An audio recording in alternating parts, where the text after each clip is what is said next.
Hello, my dear friends. This is Syed Atiqul Hassan from Sydney, Australia. Today, here is the Saturday, 10th of May. Last night, I actually sent out a brief message on the arrest of the Imran Khan.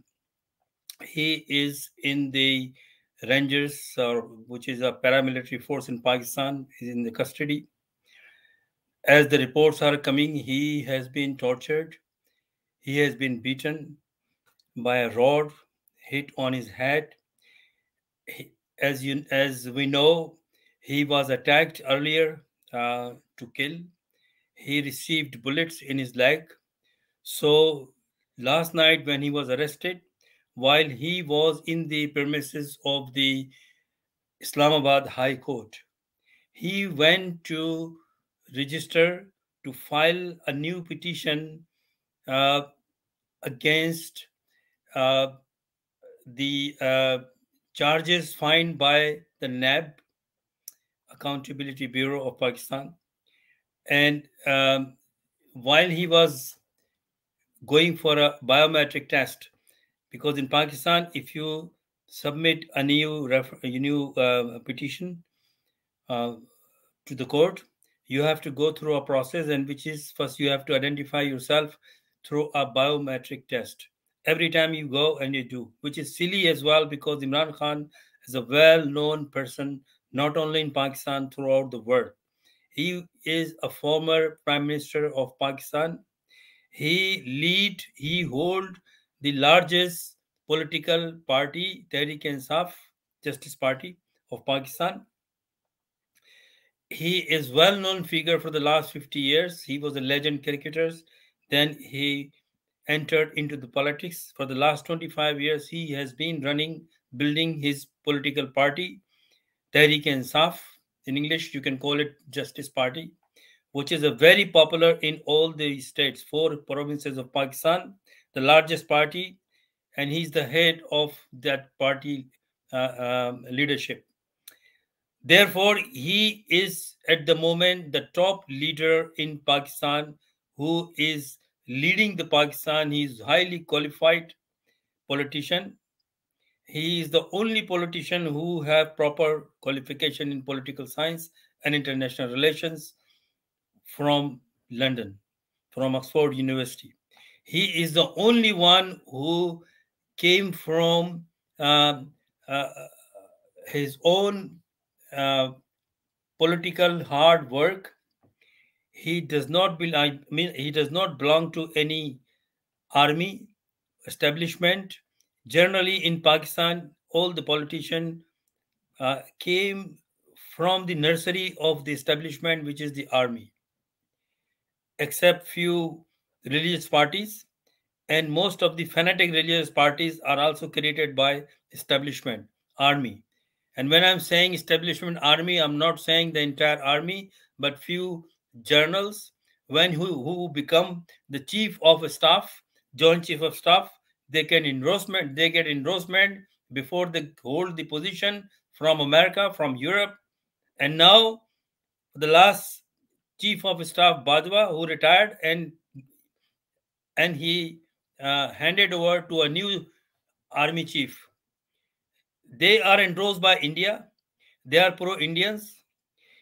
Pakistani establishment, Pakistan army has a very, very uh, terrifying, shameful role in Pakistan governance, in Pakistan rule. They are running the country for the last 60, 65 years.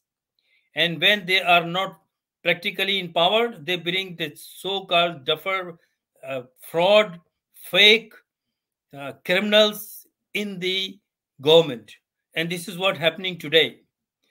The Nawaz Sharif, who ran away, absconder, he was sentenced to 10 years jail because of the false document he submitted to the court.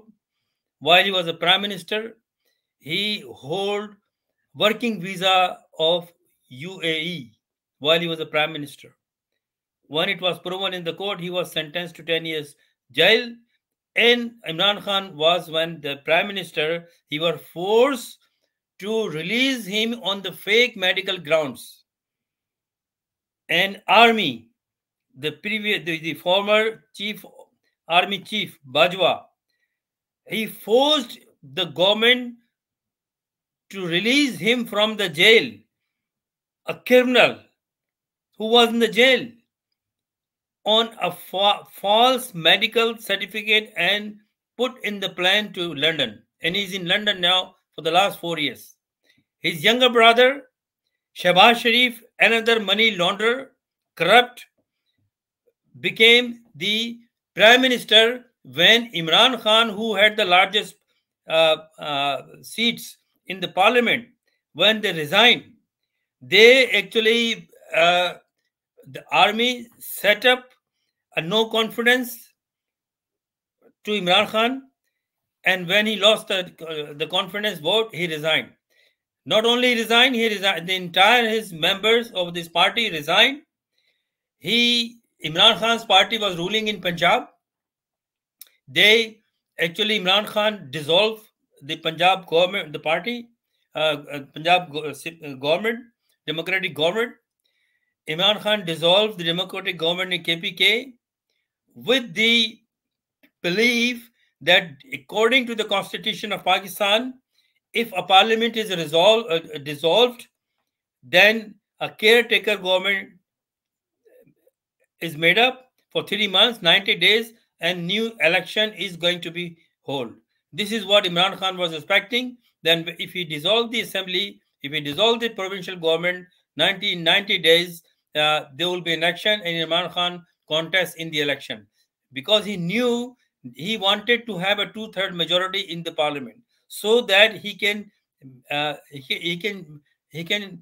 reform the old laws, the terrible laws. He wanted to have a new structure of Pakistan, a justice system, pure justice system in Pakistan.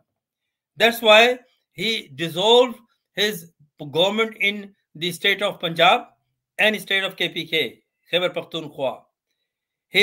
All his party members in National Assembly resigned.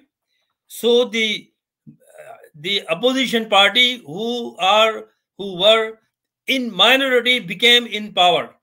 And this corrupt money launderer who had the charges of money laundering, he had the charges. His trial was going on. And the day he had to appear in the court, he became the Prime Minister of Pakistan. So a launderer, a fraud, history cheater, corrupt person today is the Prime Minister of Pakistan. And he is a godfather of Pakistan mafia, Nawaz Sharif, who is living in England, London. He's got 2 sons who hold the British nationality. So the government in UK, they have to listen, they have to see who they have giving shelter in England.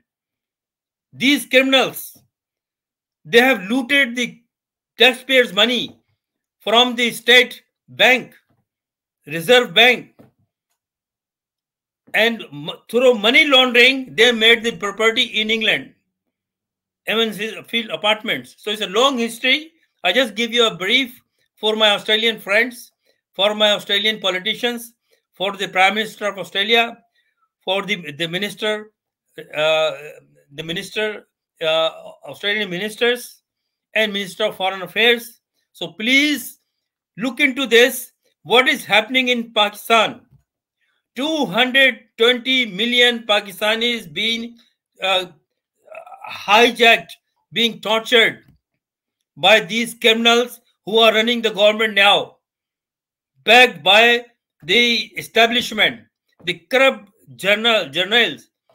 Not the entire Pakistani army is corrupt, not the soldiers, not the junior officers. These criminals who eventually became the top position in the army, journals.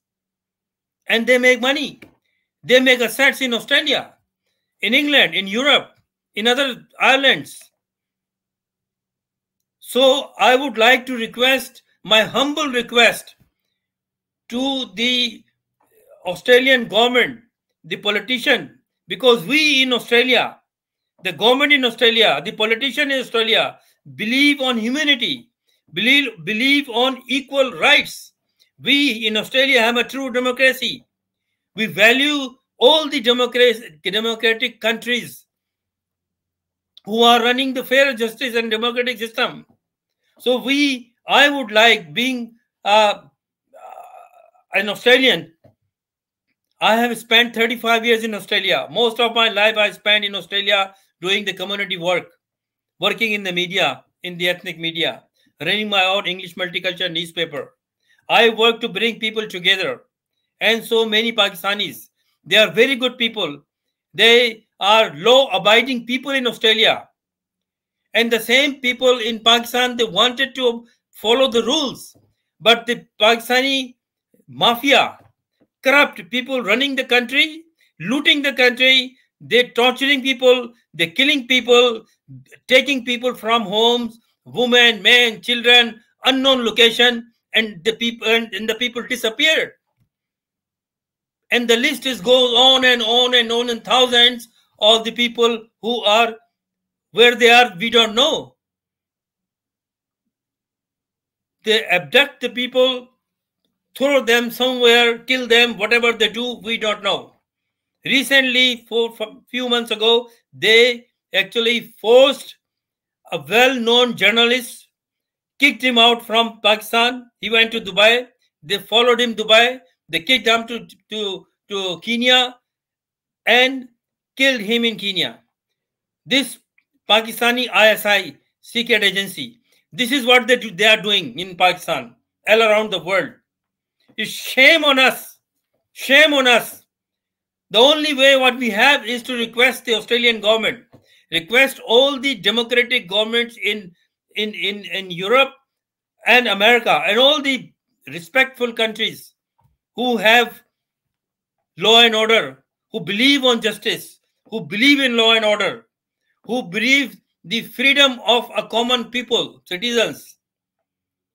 Today, 220 million people of Pakistan are on the mercy of these looters. And look at the foreign countries. We want the United Nations to look into this, what's happening. Today, last night, a top politician, the leader of the Islamic world, not only Pakistan, well-known cricketer, a top cricketer of Pakistan who spent 30 years in cricket history and brought World Cup for Pakistan first time. The English knows him very well. Very reputable person, very honest person. Then he joined the politics. He didn't need to join politics. He was already famed throughout the world. The reason he joined politics, to bring a justice system, true justice system in Pakistan. And look at this, what happened. Last night, he was in the premises of the High Court. He was abducted by the paramilitary force. They call it Rangers in Pakistan. They break the windows when the door was locked, and he was sitting for his biometric test in the premises of High Court, waiting for his call for his case to get the bail on a case running against him, which is a fake case as well. He has been charged on 150 cases. Even he can't go in all cases. And if he can't appear because he's got other cases, then they put another case. I mean, look at this. My dear fellow Australians and the people around the world, have you seen in any country a person charged with 150 fake cases? Cases like traitor. Can Imran Khan be a traitor? Can Imran Khan be a looter? Can he be a money launderer? Can he be a killer? Shame on this government of Pakistan and the establishment, which is the Army General. And by the way, what the news I'm getting from Pakistan as a media person, that there is a big rift in itself in the army. The junior officers sick of these corrupt journals. Very soon there will be a bloodshed within the army. But from now, last night, people in the major cities of Pakistan are on the roads. In Lahore, in Karachi, in Faisalabad, in Multan, in Peshawar, in Quetta, all the big and small cities, people are on the road and trying to get justice, trying to get Imran Khan free from under the control of these looters. And there is a danger that these people will kill Imran Khan as they have killed before. Many people in the custody, in the police and army custody. ISI people abduct the people and take them at unknown locations and throw their bodies somewhere on the road, on highways, on mountains, somewhere. This is what happening. And then they have a plan for Imran Khan. So for God's sake, my humble request to the Australian politician that you should force the government of Pakistan. I request all the human rights activists in Australia and around the world to look into Pakistan. What's happening? 220 people are victimized, tortured. No one is going to help them. They are on the mercy of the international establishment. So for God's sake, my humble appeal to Australian ministers, Australian politicians, human rights activists in Australia, in New Zealand and around the world to please force Pakistan, today's ruling class, the army, the bureaucrats and this corrupt Prime Minister and his cabinet to get away from this illegal running the government. They are illegal. And what the people want, what Imran Khan wants, a fair election. This is his demand. Have a fair election in Pakistan. They call Pakistan a democratic country. Shame on them. What kind of democracy is? Elections were supposed to be held in 90 days. It's over now, past 90 days. Illegal government is running in state of Punjab. Illegal government is running in KPK.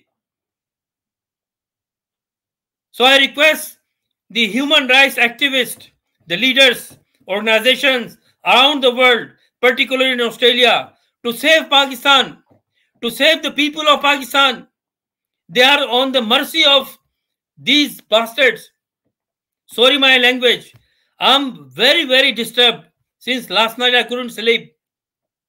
I sent this message, a small news message through the vlog last night. But my mind was disturbed. I can't pick up right words to speak last night. Whole night we couldn't sleep.